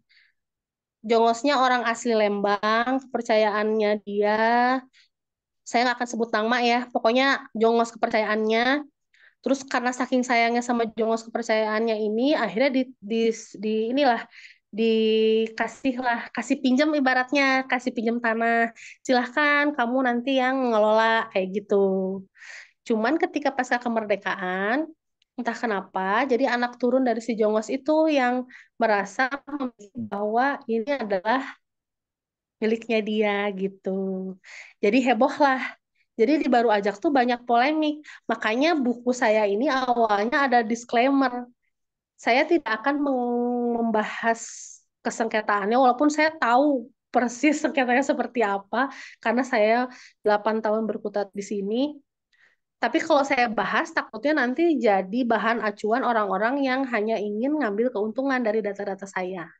Makanya saya di sini langsung bikin disclaimer bahwa ini adalah reportase sejarah. Yang akan saya bahas adalah kesejarahannya saja, tidak akan saya bahas tentang kesengketaannya saja, kesengketaannya gitu. Tapi ya, ya itu si kekeosannya itu salah satunya adalah si patung sapinya itu dihancurkan gitu. Seperti itu. Ada lagi yang mau bertanya Tadi dari teh sejak Saya teh. Kang Dandi, iya mangga Kang. Ya, Langsung. suara saya kedengeran gini? ya, udah Aman jelas. kedengeran Aman. Teh Malia jelas ya? Oke. ya Oke. Oke, siap. eh ya, makasih Temeria. Halo. ya Makasih dari pemaparannya bagus banget. eh di sini saya mau langsung pertanyaan saja. Tadi kan diceritakan bahwa Toga Urson itu pemilik perkebunan kina, kemudian full menjadi peternakan sapi di daerah ya Lembang. Pertanyaan yang pertama adalah kenapa tidak berpindah ke kopi yang notabene di daerah situ kan deket salah satu kopi terbaik di dunia kan. Kopi apa? oh kopi Ya, kenapa tidak di tanah Priangan tuh ditanami kopi? Seperti tanah Priangan oh ditanami kopi gitu. Kemudian iya yang kedua itu iya dengan adanya berbagai kerusakan, kerusakan bukan kerusakan ya, apa pembangunan ulang yang tidak memperhatikan iya segi historisnya, itu apakah tidak ada undang-undang yang melindungi eh, bangunan cagar budaya gitu? oh Seperti, iya mohon maaf kalau di kalau mau iya boleh bandingin ya di Semarang itu ada undang-undangnya dan bahkan untuk merenovasi itu harus bayar iya pemerintah gitu. mm-mm. Terima kasih. Jadi kalau yang kopi itu sebenarnya jadi kita balik lagi ke masa Priangan tertutup oleh orang luar, orang timur asing, orang Eropa ketika tahun 1821 sampai 1853. Nah, akhirnya 1853 itu sudah mulai terbuka, mulai masuk tuh orang-orang Eropa. Nah, orang-orang Eropa yang mau berbisnis perkebunan itu seperti Junghun, dia berbisnis kina, selain dia ditugaskan oleh negara pada saat itu. Nah, kalau kopi itu di Lembang itu di daerah Maribaya, di daerah Batu Lonceng justru di situ ada. Jadi dulu itu jalan utama mau masuk ke Bandung itu lewat ke situ. Jadi belum ada jalan raya Lembang seperti sekarang. Jadi kalau dari Lembang mau ke Bandung itu lewat ke Batu Lonceng, nanti keluarnya Ujung Berung karena dulu Lembang adalah bagian dari distrik Ujung Berung Kulon. Nah, disitulah banyak perkebunan kopi sampai sekarang pun ada dan varietas kopinya kalau nggak salah Java Prenger sampai sekarang ada gitu. Nah, kalau kalau mau main ke Lembang, di situ ada tempat wisata namanya The Lodge. Nah, tidak jauh dari The Lodge itu ada kedai kopi yang menyediakan Java Java Preanger gitu. Itu merupakan sebuah varietas dari tanaman kopi, tapi dulu sempat kena ini kalau nggak salah penyakit karat daun. Jadi sempat vakum dulu pada saat masa kolonial karena penyakit karat daun yang merajalela pada saat itu di Lembang. Cuman alhamdulillah sekarang ada lagi dikembangkan lagi di kawasan Bukit Tunggul. Bukit Tunggul, Batu Lonceng itu masih banyak perkebunan kopi yang dilestarikan dari masa kolonial sampai sekarang ada namanya Jopreanger. Nah, kalau tentang Perda Cagar Budaya gitu, saya juga nggak ngerti. Saya udah sering ke orang dinas. Ini gimana? Ya perdanya ada, oke gitu ya. Tapi prakteknya saya nggak ngerti, kayak mandek gitu. Jadi Lembang itu kayak ini, rumah keluarga Urson yang ada di Lembang, yang jadi Carlo Erba Wah, Farmintalia itu, yang jadi apa pom bensin Shell. Itu salah satu yang menyedihkan. Saya datang ke situ, saya masih ingat 11 Juni 2023. Saya datang dengan teman saya, membawa teman-teman rombongan juga ke situ. Anehnya, biasanya foto di luar, ini boleh foto ke dalam. Kata si ibu yang punya, Neng masuk aja, masuk aja. Boleh kok, silahkan fotoin semuanya. Saya kan aneh ya, loh kok boleh gitu. Gak apa-apa, bulan depan ini udah nggak ada, ini udah rata katanya. Lah, saya kaget. Itu tanggal 11 loh, 11 Juni 2023. Ternyata tanggal 14 Juni 2023 itu udah rata. Cuman tinggal meteran listriknya doang. Saya foto dan saya yang kayak, ih gila nih. Nah, Lembang tuh seperti itu. Makanya tadi pas di awal, sebelum acara ini mulai, Teh Tiwi kan bilang, Teh kalau Gedong Arca masih ada.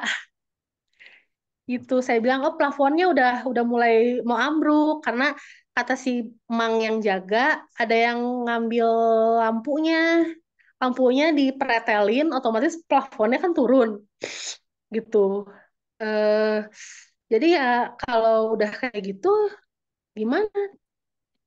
Jadi saya selalu mengajak kayak ke teman-teman, terutama teman-teman yang di Sejarah Lembang, komunitas Sejarah Lembang, yang penting kita fotoin karena kita jangan berharap pada pemerintah daerah ya. Nggak tahu kalau sekarang ke Kang Deddy nih, ke pemerintah daerah ya lapor mah lapor, cuman ya sudahlah gitu.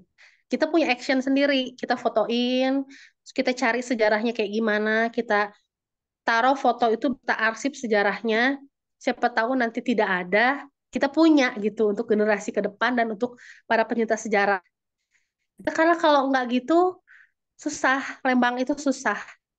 Makanya tadi Teh Tiwi bilang, eh mau tur Lembang bagusnya apa ya? Ya tur kota dulu, karena nanti yang duluan hilang nanti pasti bakalan yang di kota. Kayak Grand Hotel juga kan, dulu biasanya saya kalau bawa teman-teman mau keliling Lembang, Grand Hotel menjadi salah satu objek. Sekarang udah nggak bisa. Kita udah kita udah nggak bisa lihat. Padahal Grand Hotel itu lekat dengan kisah seseorang yang masuk ke dalam cerita film Seven Years in Tibet yang diperankan oleh Brad Pitt. Itu diangkat dari kisah nyata ya, Seven Years in Tibet. Salah satu dari orang yang pelarian itu ketika Perang Dunia II sampai ke Tibet, itu adalah salah satunya adalah pengelola Grand Hotel Lembang. Padahal sejarahnya sangat seheboh itu, tapi tidak bisa. Kalau udah uang yang lebih dilihat sama yang di atas, yang berkepentingan, ya mungkin sejarah cuman, ya gampang lah nanti ditulisin aja, mungkin gitu. Seperti itu, makanya saya sama komunitas sejarah Lembang sekarang mengedukasi anak-anak sekolah. Target kita mengedukasi anak-anak sekolah di Lembang agar melek sejarah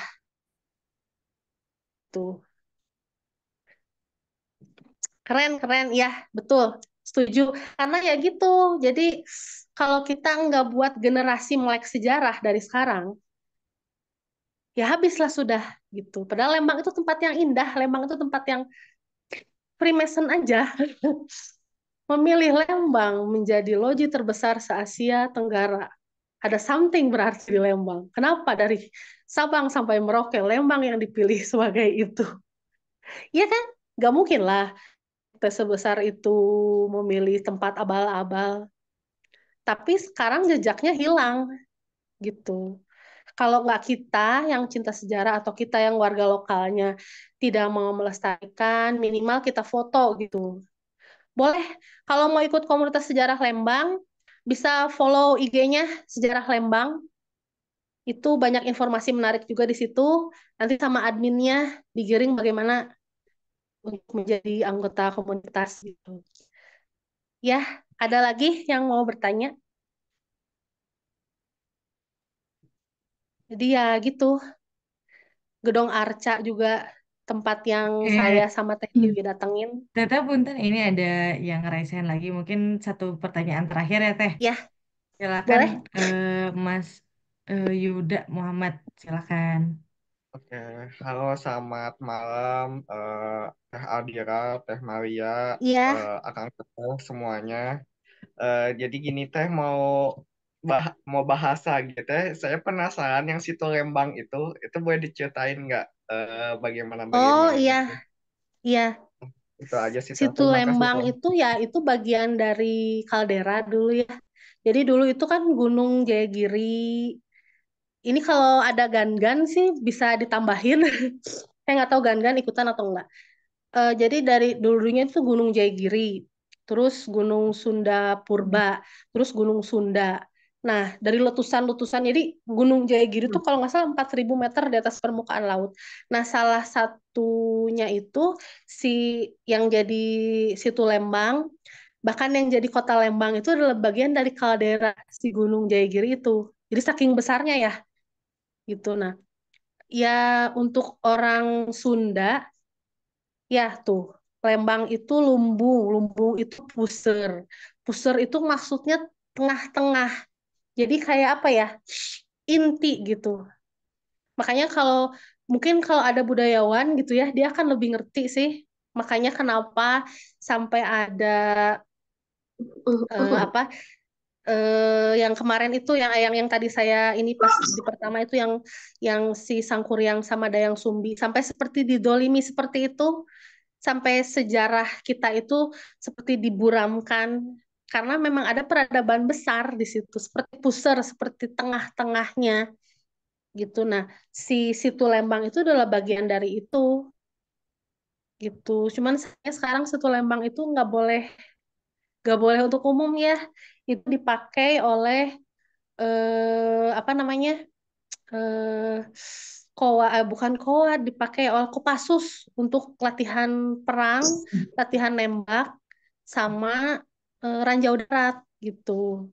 Ditakutkannya kalau salah satu diizinkan masuk, kita nggak ngerti yang mana ranjau darat, yang mana enggak, rempong juga gitu. Cuman memang apa ya, kita jadi cuma bisa menikmati keindahan situ Lembang hanya di foto, hanya di internet. Gitu. Saking indahnya Lembang, ada yang tahu lagu Melati dari Jayagiri yang dipopulerkan oleh Iwan Abdurrahman, begitu menyayat hati sekali lagu itu. Itu saking saking indahnya Lembang sampai seorang Maman Abdurrahman aja, Iwan Abdurrahman atau Maman Abdurrahman saya lupa. Itu sampai dia membuat lagu Melati dari Jayagiri. Gitu. Jadi ya Lembang itu dari mulai awal berdiri eh, peralihan demi peralihan itu memang luar biasa sih. Wah, luar biasa. Ini kayaknya harus ngomong langsung di IG Sejarah Lembang itu Kang Jaka. Luar biasa sekali. Atur nuhun pisan sudah hadir malam ini. Untuk semua yang nonton juga kayaknya memang nggak cukup ya. Nggak cukup kalau kita ngobrol cuma 1,5 jam. Iya, apalagi secara Kemungkinan online tanggal gini ya tujuh Teh. Ya. belas tanggal 17 minggu depan, saya bersama para reng-rengan dari Sejarah Lembang mau ngadakan diskusi nih.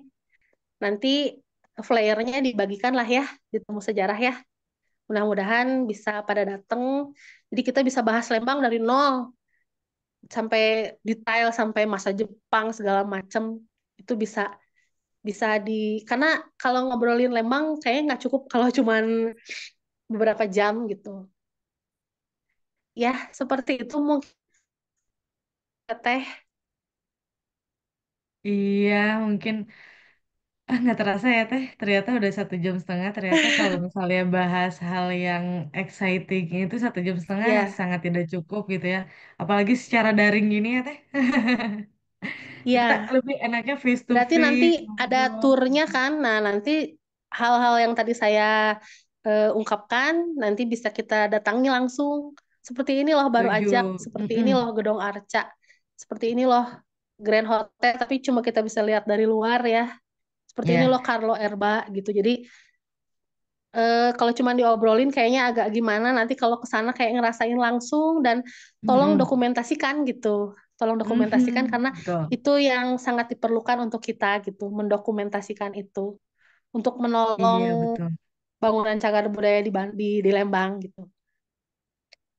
Betul Teh, soalnya kan kayak diskusi hari ini aja kita masih bisa membayangkan imajinasi gitu di dalam pikiran kita diajak jalan-jalan gitu ya, di baru ajak dari Ya, ceritanya Teteh, di buku juga apalagi kalau misalnya baca buku secara full gitu ya udah pasti itu terbayang gitu baru ajak seperti apa, terus peta-peta lama dan dokumentasi yang di ya, share juga di buku tersebut mulai dari kisah keluarga Urson, terus juga sampai ngeliat ya, gimana sih kawasan ini tuh berubah dari waktu ke waktu gitu ya.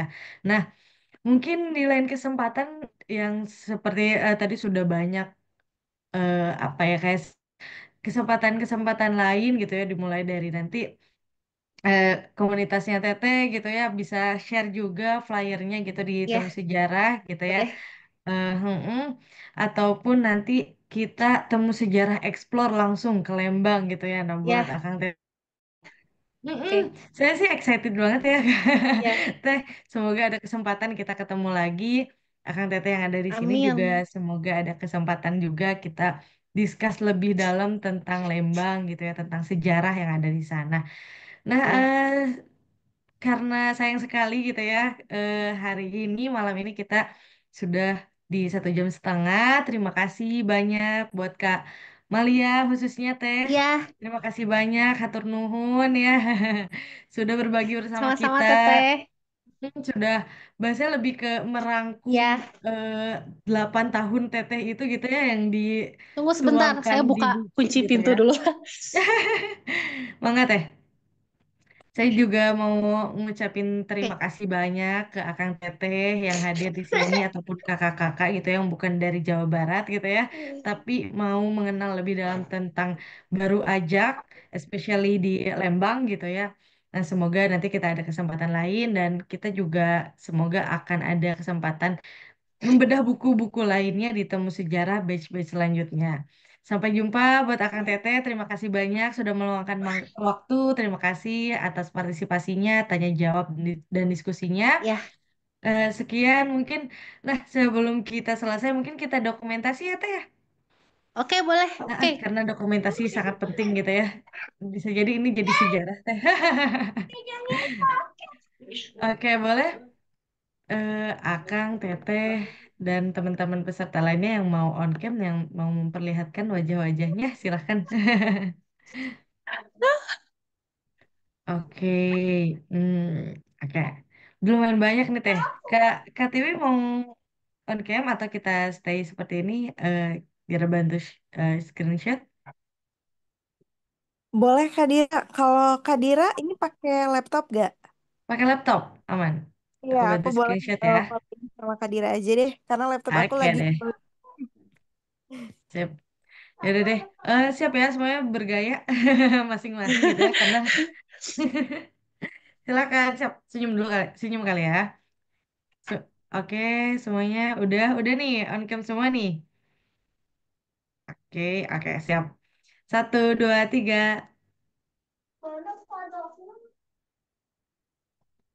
Oke, mau lagi? Udah cukup ya? atur Udah nuhun cukup. ya semuanya.